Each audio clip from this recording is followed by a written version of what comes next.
ದುನಿಯಾ ವಿಜಯ್ ನಟನೆಯ land lord cinema ನಿನ್ನೆ ತೆರೆ ಕಂಡಿದ್ದು ಭರ್ಜರಿ ಪ್ರದರ್ಶನ ಕಾಣ್ತಾ ಇದೆ. ಇದೀಗ ನಟ ದುನಿಯಾ ವಿಜಯ್ ಸಿಎಂ ಸಿದ್ದರಾಮಯ್ಯ ಭೇಟಿ ಮಾಡಿ ಸಿನಿಮಾ ನೋಡುವಂತೆ ಆಹ್ವಾನ ನೀಡಿದ್ದಾರೆ. ಇದಕ್ಕೆ ಸಕ್ರಿಯವಾಗಿ ಪ್ರತಿಕ್ರಿಯೆ ನೀಡಿರುವ ಸಿಎಂ ಸಿನಿಮಾ ನೋಡೋದಾಗಿ ಹೇಳಿದ್ದಾರಂತೆ. ಲ್ಯಾಂಡ್ ಲಾರ್ಡ್ ಚಿತ್ರಕ್ಕೆ ವ್ಯಕ್ತವಾಗಿರೋ ಪ್ರತಿಕ್ರಿಯೆಗಳನ್ನ ಕೇಳಿದ ಸಿದ್ದರಾಮಯ್ಯ, ಇವತ್ತಿಗೆ ಈ ಸಿನಿಮಾ ಅವಶ್ಯಕ, ಎಲ್ಲರೂ ನೋಡಲೇಬೇಕಾದ ಸಿನಿಮಾ, ಶೋಷಣೆಗೊಳಗಾದವರ ಕತೆ, ಹೋರಾಟದ ಕತೆ ನಾನು ನೋಡ್ತೀನಿ ಅಂದಿದ್ದಾರಂತೆ.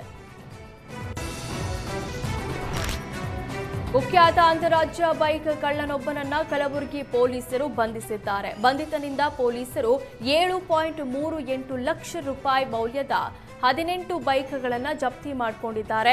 ಅಫಜಲಾಪುರ ತಾಲೂಕಿನ ಬಡದಾಳ ತಾಂಡಾದ ಸಂಜಯ ಚೌಹಾಣ ಬಂಧಿತ ಕುಖ್ಯಾತ ಬೈಕ್ ಕಳ್ಳ. ಈತ ಕಲಬುರಗಿ ಜಿಲ್ಲೆಯ ಗಡಿಭಾಗ ಅಫಜಲ್ಪುರ, ಆಳಂದ ಮಾತ್ರವಲ್ಲದೆ ನೆರೆಯ ವಿಜಯಪುರ ಜಿಲ್ಲೆಯಲ್ಲಿ ಮತ್ತು ಮಹಾರಾಷ್ಟ್ರದ ಗಡಿಭಾಗದಲ್ಲಿ ಬೈಕ್ ಕಳ್ಳತನ ಮಾಡುತ್ತಿದ್ದಂತೆ. ಅಲ್ಲದೆ ಬಳಿಕ ಅದನ್ನ ಹೊರ ರಾಜ್ಯಗಳಿಗೆ ಮಾರಾಟ ಮಾಡುತ್ತಿದ್ದಂತೆ. ಚಾಲಕನ ನಿಯಂತ್ರಣ ತಪ್ಪಿ ಖಾಸಗಿ ಬಸ್ ಒಂದು ರಸ್ತೆ ಬದಿಯ ಹಳ್ಳಕ್ಕೆ ಇಳಿದಿದೆ. ಯಲ್ಲಾಪುರ ರಸ್ತೆಯ ಚವತ್ತಿ ಉಮ್ಮಚ್ಚಗ್ಗಿ ಮಧ್ಯದ ಗೊರ್ಸಾಗದ್ದೆ ಬಳಿ ಘಟನೆ ನಡೆದಿದೆ. ಬಸ್ ಏಕಾಏಕಿ ವಾಲಿದ್ರಿಂದ ಚಾಲಕನಿಗೆ ಗಂಭೀರ ಗಾಯವಾಗಿದ್ರೆ ಬಸ್ನಲ್ಲಿದ್ದ ಪ್ರಯಾಣಿಕರಿಗೆ ಸಣ್ಣ ಪುಟ್ಟ ಗಾಯಗಳಾಗಿದೆ. ಅದೃಷ್ಟವಶಾತ್ ಪ್ರಾಣಾಪಾಯದಿಂದ ಪಾರಾಗಿದ್ದಾರೆ. ಕೂಡಲೇ ಸ್ಥಳಕ್ಕೆ ಧಾವಿಸಿದ ಗ್ರಾಮಸ್ಥರು ಗಾಯಾಳುಗಳನ್ನು ಆಸ್ಪತ್ರೆಗೆ ದಾಖಲಿಸಿದ್ದಾರೆ. ಕಾಡು ಪ್ರಾಣಿಗಳ ಭೀತಿಯ ನಡುವೆಯೂ ಭಕ್ತರು ಮಲೆ ಮಹದೇಶ್ವರ ಬೆಟ್ಟಕ್ಕೆ ಪಾದಯಾತ್ರೆ ನಡೆಸುತ್ತಿದ್ದಾರೆ. ಮೊನ್ನೆಯಷ್ಟೇ ಪಾದಯಾತ್ರೆ ನಡೆಸುತ್ತಿದ್ದ ವ್ಯಕ್ತಿಯೋರ್ವನನ್ನ ಚಿರತೆ ದಾಳಿಗೆ ಬಲಿಯಾಗಿದ್ರು. ಇದೀಗ ವನ್ಯಜೀವಿಗಳ ಭಯದ ನಡುವೆಯೂ ಮಂಡ್ಯ ಮೂಲದ ಯಾತ್ರಿಕರು ಪಾದಯಾತ್ರೆ ಹೊರಟಿದ್ದಾರೆ. ನಾವು 16 ವರ್ಷದಿಂದ ಪಾದಯಾತ್ರೆ ಮಾಡ್ತಿದ್ದೀವಿ, ಯಾರಿಗೂ ಕೂಡ ಇಲ್ಲಿಯವರೆಗೂ ತೊಂದರೆ ಆಗಿಲ್ಲ.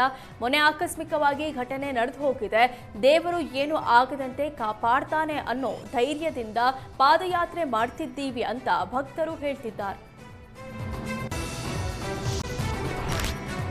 ಭದ್ರಾವತಿಯ ಭದ್ರಾ ಕಾಲೋನಿಯಲ್ಲಿರುವ ಶ್ರೀರಾಮಾಂಜನೇಯ ದೇವಸ್ಥಾನದಲ್ಲಿ ಹುಂಡಿ ಹಣ, ಆಭರಣ ಕಳುವು ಮಾಡಿದ್ದ ಇಬ್ಬರ ಬಂಧನವಾಗಿದೆ. ಭದ್ರಾವತಿಯ ಹುತ್ತ ಕಾಲೋನಿಯ ವೆಂಕಟೇಶ್ ಕೆಮ್ಮಣ್ಣುಗುಂಡಿ ಹಾಗೂ ಪರಶುರಾಮ ಬಂಧಿತರು.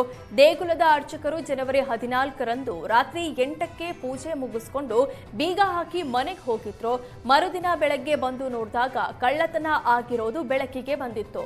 ದೇವರ ಮೂರ್ತಿ ಮೇಲಿದ್ದ ಬಂಗಾರದ ತಾಳಿ, ಬೆಳ್ಳಿ ಛತ್ರಿ, ಬೆಳ್ಳಿ ಲೋಟ, ದೇವಸ್ಥಾನಕ್ಕೆ ಅಳವಡಿಸಿದ ಡಿವಿಆರ್ ಜೊತೆಗೆ ದೇವಸ್ಥಾನದ ಹುಂಡಿ ಒಡೆದು ಅದರಲ್ಲಿದ್ದ ಸುಮಾರು 10,000 ರೂಪಾಯಿ ನಗದು ಕದ್ದು ಪರಾರಿಯಾಗಿದ್ರು. ಬಳಿಕ ಅರ್ಚಕರು ಭದ್ರಾವತಿ ಹೊಸಮನೆ ಪೊಲೀಸ್ ಠಾಣೆಗೆ ದೂರು ಕೊಟ್ಟಿದ್ದು, ತಕ್ಷಣ ಕಾರ್ಯಪ್ರವೃತ್ತರಾದ ಪೊಲೀಸರು ಖದೀಮರ ಹೆಡೆಮೊರೆ ಕಟ್ಟಿದ್ದಾರೆ. ದೇಗುಲದಲ್ಲಿ ಕಳ್ಳತನವಾಗಿದ್ದ ವಸ್ತುಗಳನ್ನು ಜಪ್ತಿ ಮಾಡಲಾಗಿದೆ.